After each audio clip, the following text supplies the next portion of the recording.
expansion on it. So I'm comparing option 2 and option 3. Option 3 only costs like 5% more than option 2. So why would you renovate the building when for 5% more you can just demolish it? And so that is my recommendation, much to my surprise. I don't usually recommend demolishing building. I like to preserve old buildings, but in this case, I think it makes sense. On the other hand, it doesn't have to be demolished at once. You could spend a little bit of money to upgrade the access to that building, about $35,000, so that it could be used temporarily to house some of the programs that are happening here while this building is being renovated. Now, that would require some accessible portable toilets that could be put next to the entrance to the building. Those exist, and they could be rented for maybe $500 or $600 a month. After that, after the renovation is done on this building, then you demolish the building so you don't have to maintain it and worry about vandalism and so on. And then after you define whatever you're going to do in that building, and it sounds like the community has a lot of great ideas, then you design a new building that will serve whatever it needs to do. Then the third recommendation, it has to do with the event rentals, and we're recommending that you do go ahead and improve the community center so it can be used for special events as well as for current uses. Raise the rental rates, hire part-time staff to market, and institute the recommended policies. Additional income from the events will cover the additional staff and actually be a little bit net decrease of what you're spending right now. And that will give the residents a special facility to use for family celebrations. So what happens if you don't do anything? Harm from inaction. It could be earthquake damage. We just had an earthquake this week, but it was only a 4. We could have a bigger one. There could be some potential injuries. You could have a lawsuit over accessibility. There could be unscheduled closures leading to, because something happens and you can't, the commitment to help have an event and it can't just happen. Increasing maintenance costs and future construction costs, of course, will be higher than they are now. Benefits from action: it's a more comfortable building for everybody, not just for the kids. Better lighting, better heating, better acoustics. For folks like me, we like a little more comfort. We're tired of roughing it. Current and new programs will be accessible to everyone, better than the building is now. Reduced energy consumption and maintenance costs, more desirable facility for celebrations, and it can be a beautiful building and that's a real asset to the community and give increased visibility and pride to the Kensington community. So that's the end of my presentation.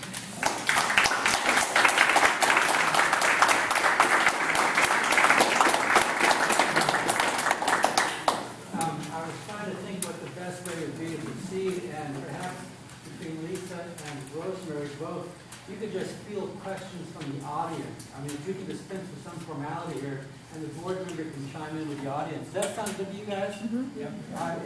Again, more free range, much like we did with the past issue. So if Rosemary doesn't mind fielding some questions, folks, raise your hand and she can call on you. Ciara in the back. Rosemary, I know you're not asking the board to choose options tonight or anything like that. I was wondering, since I've studied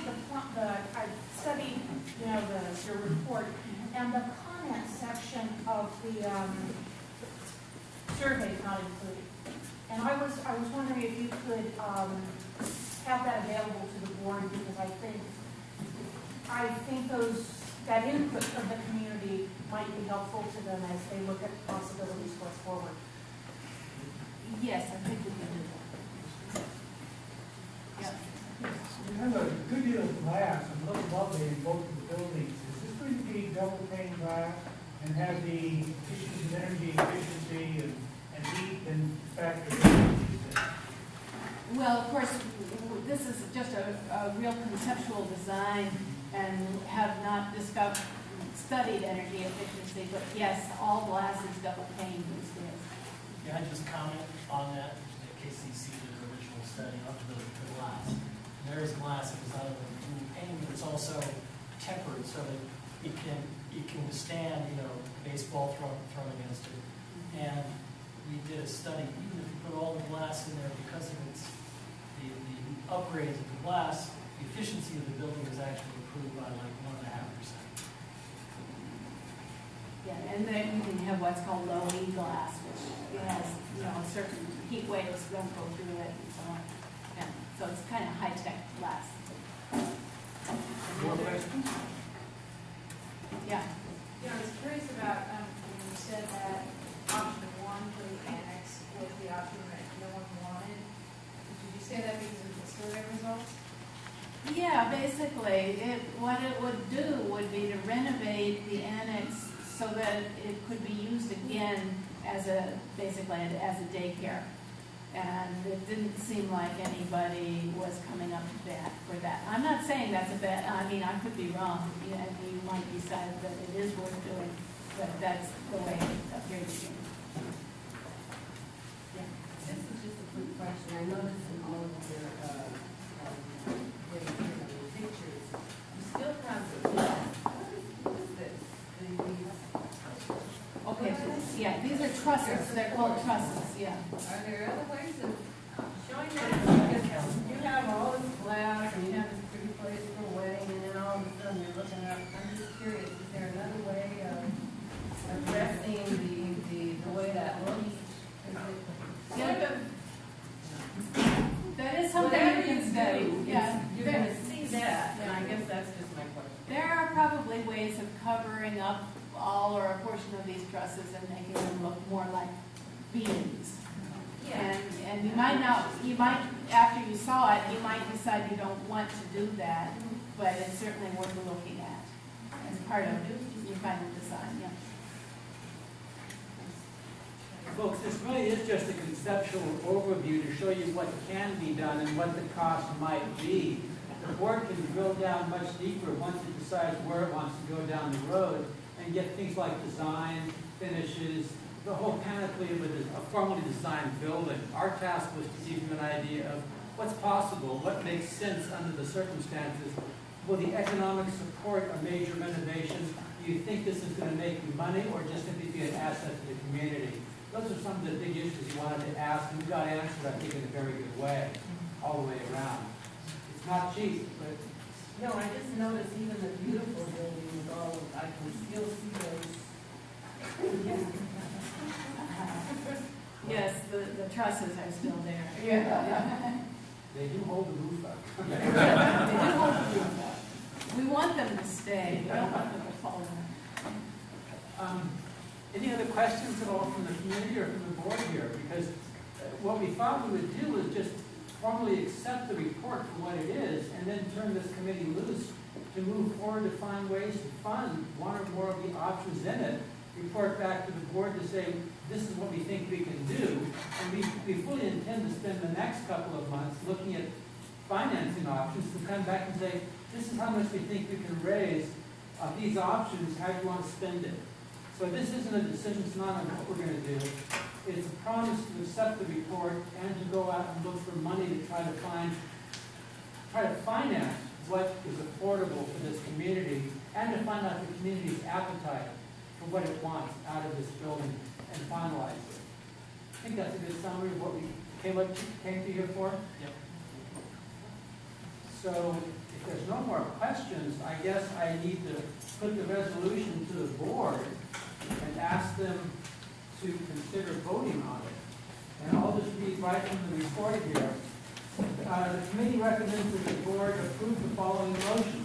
The board shall accept the Kensington Park Building Master Plan prepared by Muller Caulfield Architects dated March 8, 2012, and the board shall empower the current Kensington Park Buildings Ad Hoc Committee to research methods for appropriate public and private funding to implement the goals and objectives of the master plan, and that this committee prepare a report to the board on its findings as and when they are available. So that's the resolution I propose to the board. I'll make a motion as stated. And I'll second that. The board, how many board members are in favor of the resolution? Can you raise your hand? Can we have a call for questions first? Oh, I'm sorry, excuse me. I thought we had discussed the issue pretty much, but by all means. I have one question, and that has to do with the going forward piece of that. The cost associated to get us this far was X, and we all know what that is, so not belaboring it. So if we were to approve exactly the motion as it was presented, what would we be enabling in terms of additional cost for what will, in essence be an additional study to complete the picture? Well, actually, this part is going to be the committee responsibility, so there shouldn't be a cost with it. That was my question. Yes, and that's the point. The point is the committee is going to now drill down deeper and try to find sources of revenue, explore all options available to it, and make a recommendation to the board down the road. We don't anticipate having a cost for that. If we do, we'll come back to the board to ask for it. That's fair enough for me. But right now, we don't anticipate a cost. So, is there more board discussion? If not, I'm sorry, Cathie, go ahead. Were there problems with this committee and their ability to work together? I'm wondering if it should be reconstituted. I don't think there were at all. It worked pretty well. As far as I could tell, it worked very well. People were getting dressed. They came to all the meetings. We had a very high attendance rate, and it worked out very well. Sarah? This is, since you haven't called the question yet, this is a comment that I wanted to make about it about the annex. And one of the comments in here was that there was no programming. It is one of the things that might be a use for the existing building, right, would be to let the community use it and see how the need, the sense of using it might give a sense of how it could function for a number of groups. And by letting people in it, we might really promote a creative thought process around it. So I just throw that out as an idea. That's fine. I think I will call the question now and actually put it to the board for a vote. Again, to accept the report and to turn this committee loose to find new sources of funding and report back to the board as and when it has those sources. So that's the resolution.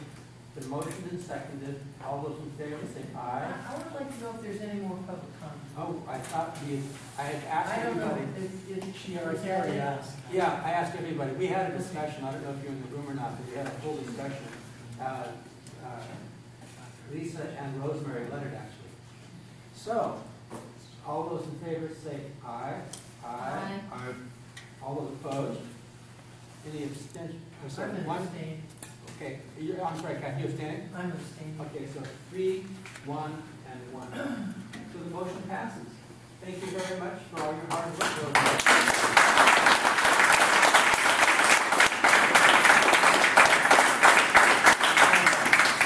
Thank you for the committee for all your hard work. This has been an ongoing process. It's been a pleasure. And we have more challenges ahead of us. So thank you. And now we'll get back up here and finish off the rest of the agenda.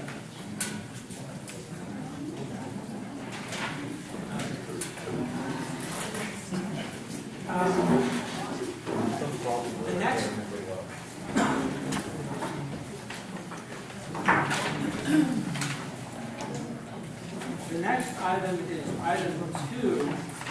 General Manager, Chief of Police Greg Harmon will ask the board how it wishes to vote on the 2012 Community Clean Water Initiative official ballot for the Contra Costa Clean Water Program. The 3 ballots are for the 3 parcels owned by the district, and if the fee is passed by the property owners of the county, The district's proposed annual fee for the 3 parcels will be $307.42. Ballots must be received by the clerk of the Board of the Contra Costa County Supervisors by April 6th at 5 p.m. And this requires board action. And Chief, if you don't mind taking us through this. Well, I think everyone who owns property in the county has already received the ballot. The county is proposing, just a brief history, with the new state and federal mandates coming down requiring stricter clean water requirements. The county is proposing raising $8 million by this parcel assessment. The district owns 3 parcels, and as President Hughes mentioned, the 3 parcels, if this measure were to be passed, the assessment passed by the entire county, the district's obligation is $307 for the 3 parcels.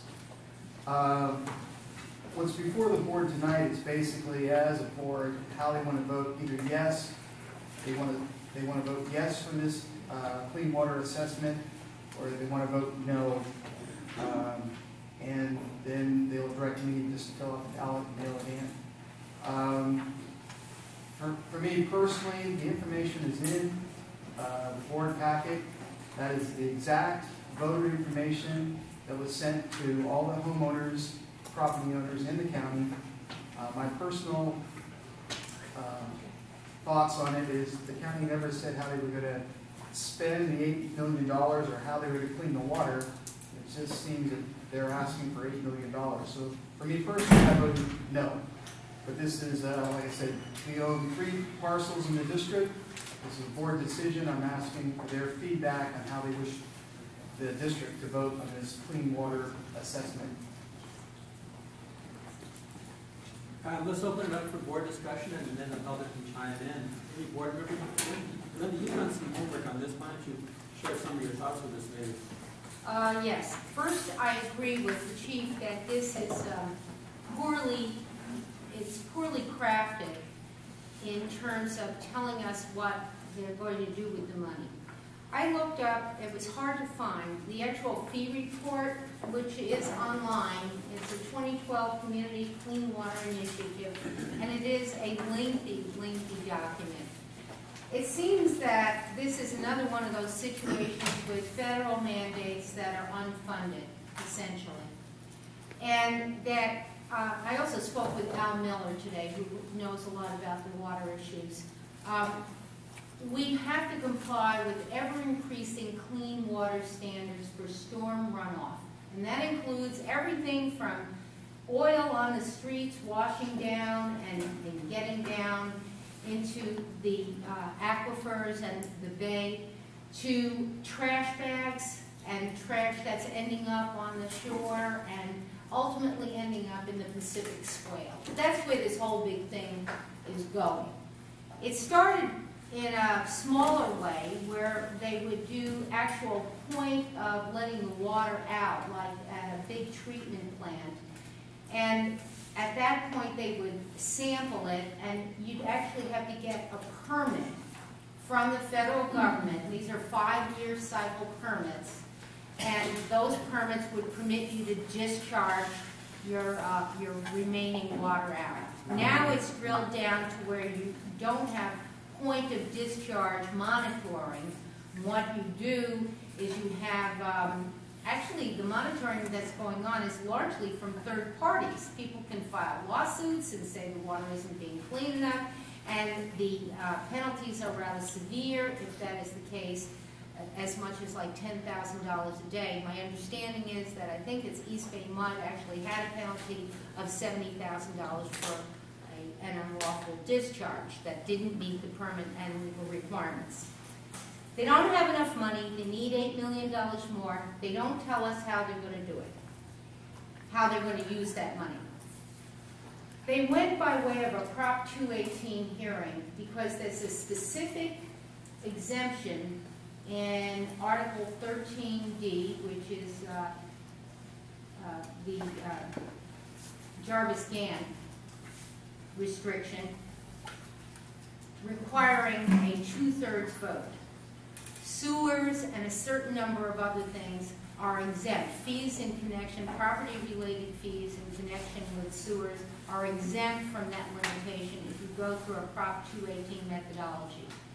They did the worst public relations job on telling us about this. As I say, I only found this today after several days of looking for it, and it does explain it. The fee seems like it's pretty low.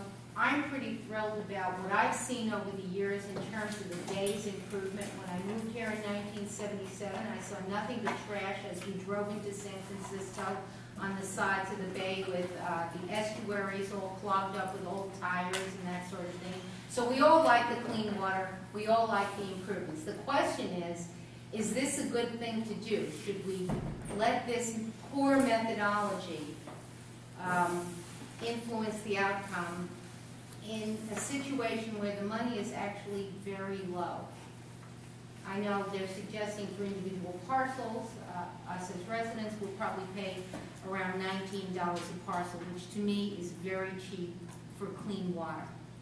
As a district, $300 isn't going to break us one way or the other. So I don't know where you come out on this individually. Having found this information, I'm inclined to say that we should actually vote in favor of it. The city of El Cerrito decided that they would vote in favor of it.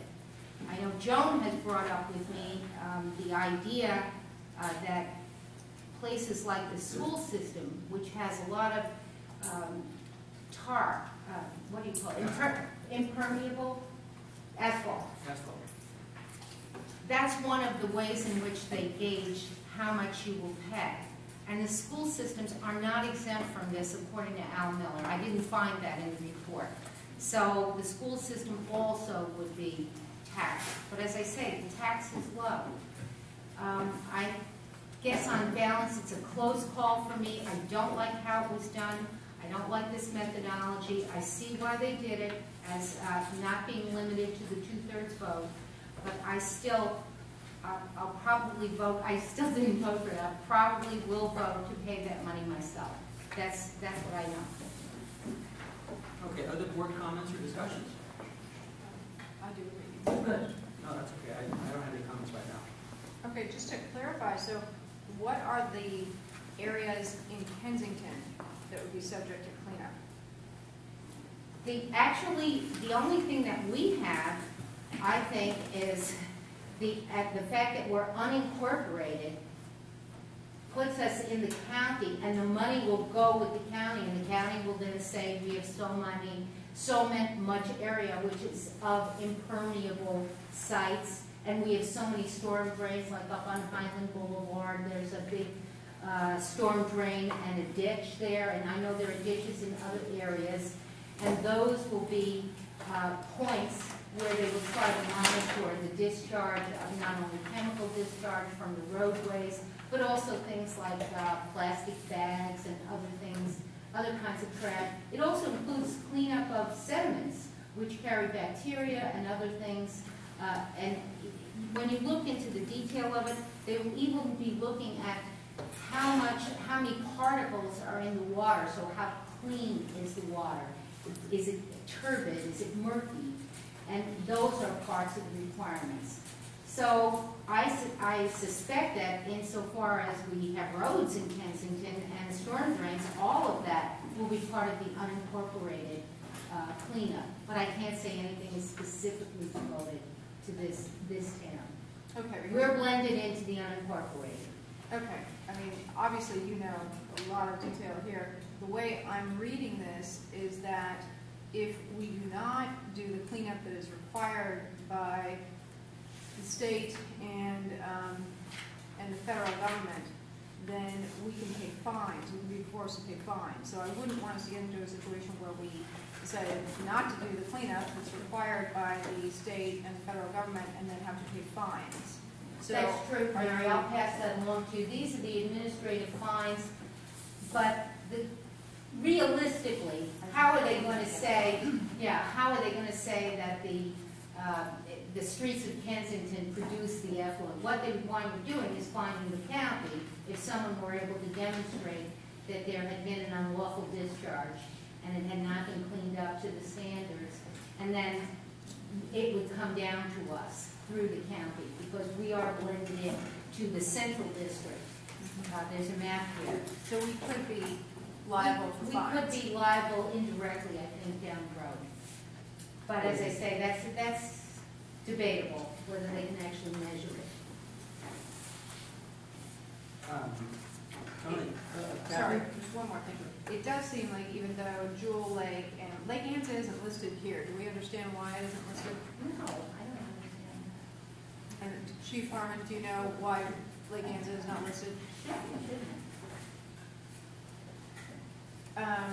Anyway, it seems like our community, even though Lake Anza and Jewel Lake are not in Kensington, it seems like a lot of us use those lakes, and I'd certainly like to see them cleaned up. So, this might be a valiant effort to do so. there's a larger benefit that spreads beyond our community borders that would be served by the money. And I agree with Mari. If you can clean up Lake Anza, or if you can clean up the shoreline or anywhere else where people use it, that's a public benefit we all share it, whether it's down the street on the Arlington or over the hill in Jewel Lake. We all benefit from that use, and I think it's a great idea. Tough call. Tony, do you have any comments? I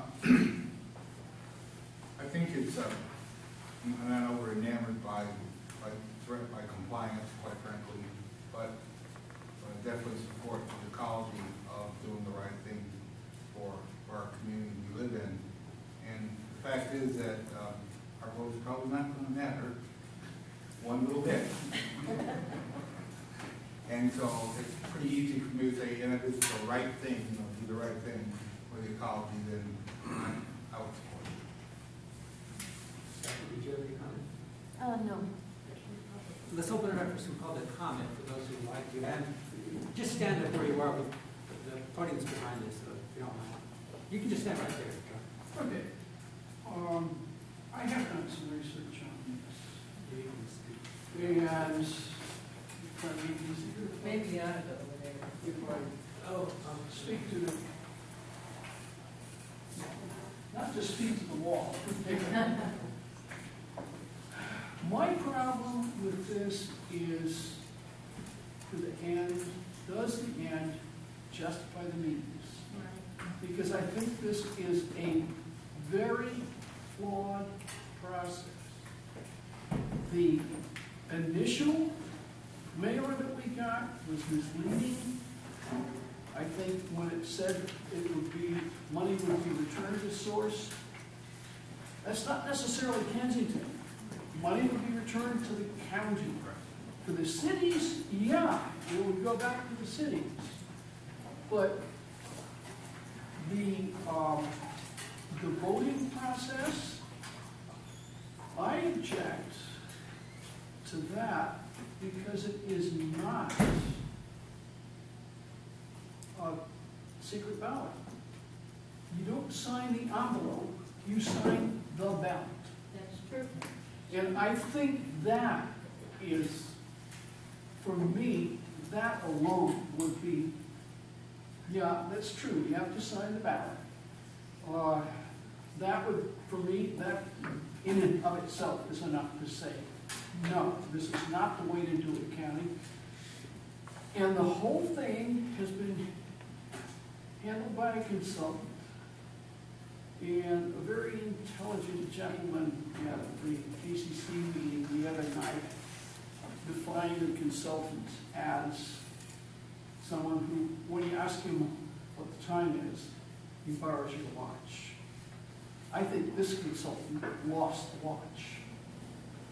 So I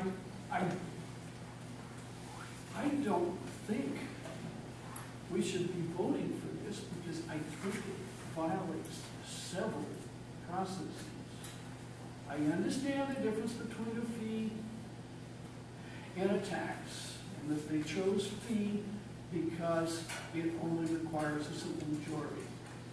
But I think the way they have gone about this is really, well, I'll just say, well, I did go to the hearing, and I spoke.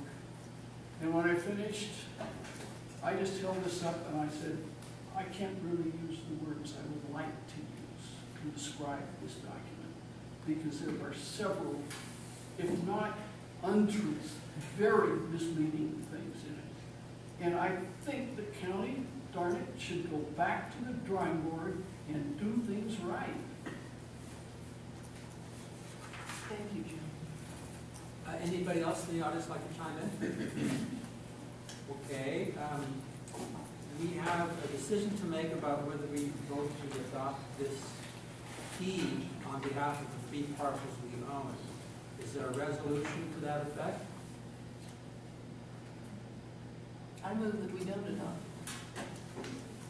Okay, that's a resolution. Is there a second for that? I don't think the resolution passes for lack of a second. Let me make a resolution. I vote that we approve this fee and authorize the chief to vote in favor of it. Is there a second for that? Second. All those in favor say aye. Aye. All those opposed? No. So that's 4 to 1. Okay, thank you.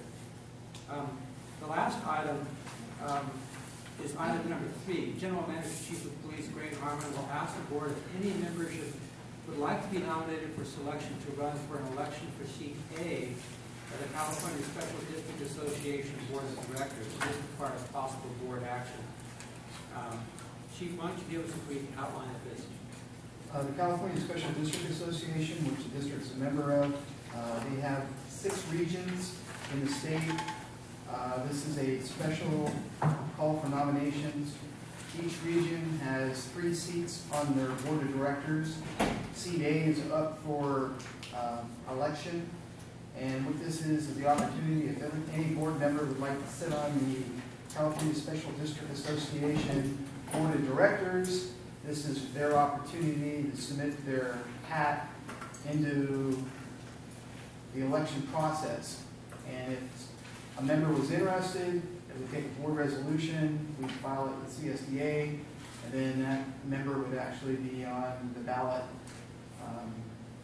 for the election. So if any board member has a desire to sit on the CSDA Board of Directors, this would be the time to. Is any board member interested in this? Kathy? That's clear.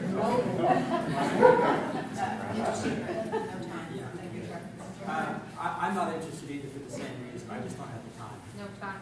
Thank you. Well, Chief, I think that answers that question. Thank you. Oh, I'm sorry. I have a question. Could the board authorize a community member? No. No, it has No, to it be. has to be. Yeah. Move for adjournment. I know. I think that, I'm trying to find it, but I think that the date for the carbon monoxide workshop was misstated in our packet. Yes. So I just wanted to ask if we could correct that. I spoke with That Doug it's tonight. correct for the I used the old date. There was some bouncing around on dates. I used March 22nd in the General Manager's report. And both Peter and Doug confirmed tonight it is Thursday, April 19th. And Kevin's in the audience. If you can make sure that change for me, and I think they have an announcement on the webpage too, right? Where is it actually added in this document so we can correct it? General Manager's report. What page is that on?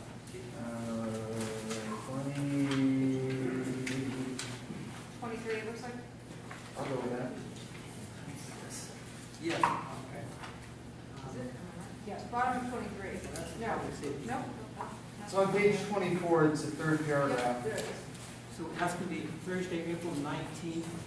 And It's still at 6 p.m. in this room, right? is it still I have to confirm the room's available, but I think it is, so we're good. Okay. April 19th. Kathy had a motion to adjourn. Is there a second? I'll Second. All in favor? Aye. Thank you very much for coming out, folks. Thank you, one and all.